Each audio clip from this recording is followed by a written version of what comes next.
Welcome back to Guide with Samuel.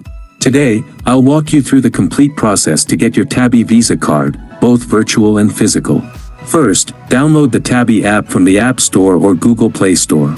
Open it and tap Sign Up to create your account. Next, complete the registration by providing your mobile number, email, and personal details. You'll need your Emirates ID for verification. Then, once your account is approved, usually within minutes, navigate to the Card section in the app. Here you can apply for your Tabby Visa card.